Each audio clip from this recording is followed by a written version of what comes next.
Bonjour et bienvenue à l'édition de ce jour. Nous allons nous entretenir sur le thème justifié par la foi en Christ. Et les passages examinés sont tirés de l'épître aux Philippiens au chapitre 3, versets 7 à 8. Il est écrit: Mais ces choses qui étaient pour moi des gains, je les ai regardées comme une perte à cause de Christ. Et même, je regarde toutes choses comme une perte à cause de l'excellence de la connaissance de Jésus-Christ, mon Seigneur, pour lequel j'ai renoncé à tout. Je les regarde comme de la boue afin de gagner Christ. Amen. Paul a été sauvé de la vie mondaine et a laissé derrière lui tous les avantages et les privilèges qui étaient rattachés à sa vie passée. Souvenez-vous, il a été élevé près de Gamaliel. Il a connu les enseignements. Il a été guidé et il aurait pu être un chef de pharisien. Il était un leader dans son ancienne vie. Mais ces choses ne suffisaient pas pour réellement construire son être, pour réellement définir la personne que Dieu voulait qu'il soit. Alors il a fait le choix lorsqu'il a été touché par l'Esprit de Dieu. Si vous lisez les passages précédents dans Actes des Apôtres, on explique comment est-ce qu'il a été saisi et il a reçu le baptême du Saint-Esprit.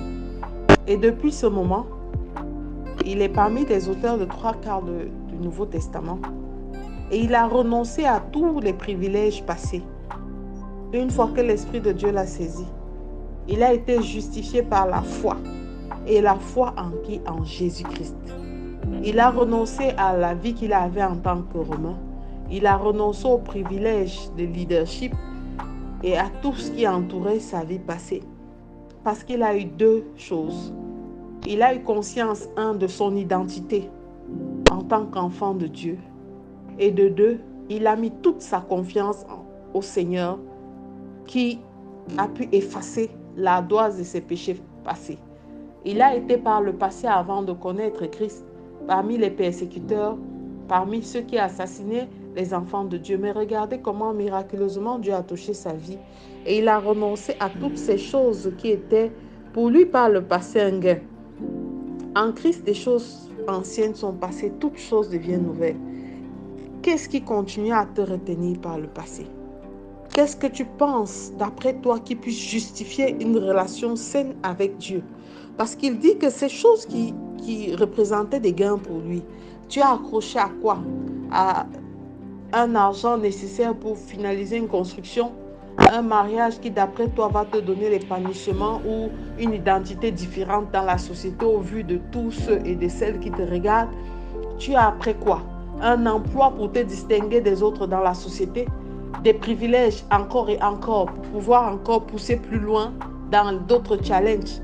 Bien-aimés, toutes ces choses sont éphémères si nous ne recherchons pas premièrement le royaume des cieux. Le véritable challenge, c'est comme l'apôtre Paul l'a dit, c'est l'excellence de la connaissance de Jésus-Christ. Ce n'est pas à dire que ces choses que nous cherchons à acquérir sont mauvaises. Ce n'est pas à dire que ces choses ne sont pas louables. Non, à Dieu appartient l'or et l'argent. Mais la priorité de la connexion, c'est l'excellence de la relation avec Jésus-Christ, notre seul Seigneur et notre seul Sauveur. À cause de cette priorité, il a renoncé à tous les avantages perfides qu'il avait au travers des assassinats, au travers des meurtres, au travers des persécutions. Il a renoncé à toutes ces choses. Ce n'est pas pour dire qu'il n'a pas continué à gagner sa vie. Il a continué à travailler parce que dans certaines lettres, il disait bien aux fidèles, il n'a été à charge à personne, dont il se prenait en charge. Et le Seigneur bénissait ses entreprises. Alléluia. Parce qu'il a fait de Dieu sa priorité. Dieu a fait de ses problèmes les siens. Parce qu'il a fait de Dieu sa priorité. Le Seigneur s'est approprié sa situation. Alors la véritable relation entre Paul et Jésus-Christ n'a commencé que lorsqu'il était au bout du rouleau.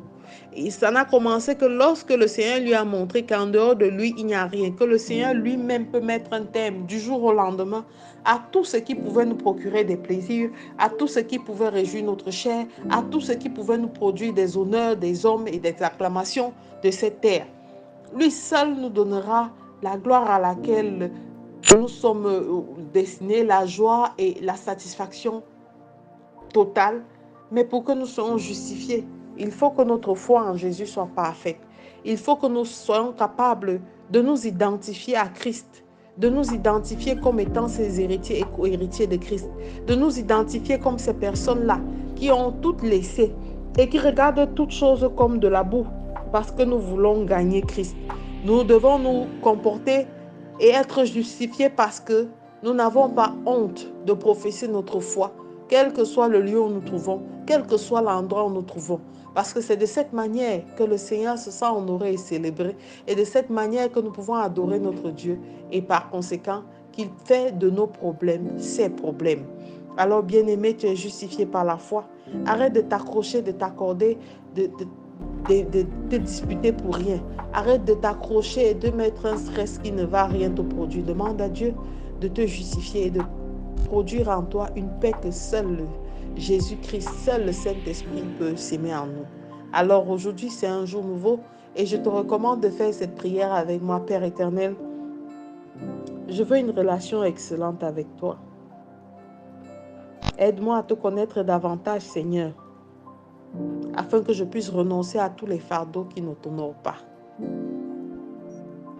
Je veux, Père éternel, gagner chaque jour du terrain par la foi et être justifié au nom de Jésus-Christ. Amen.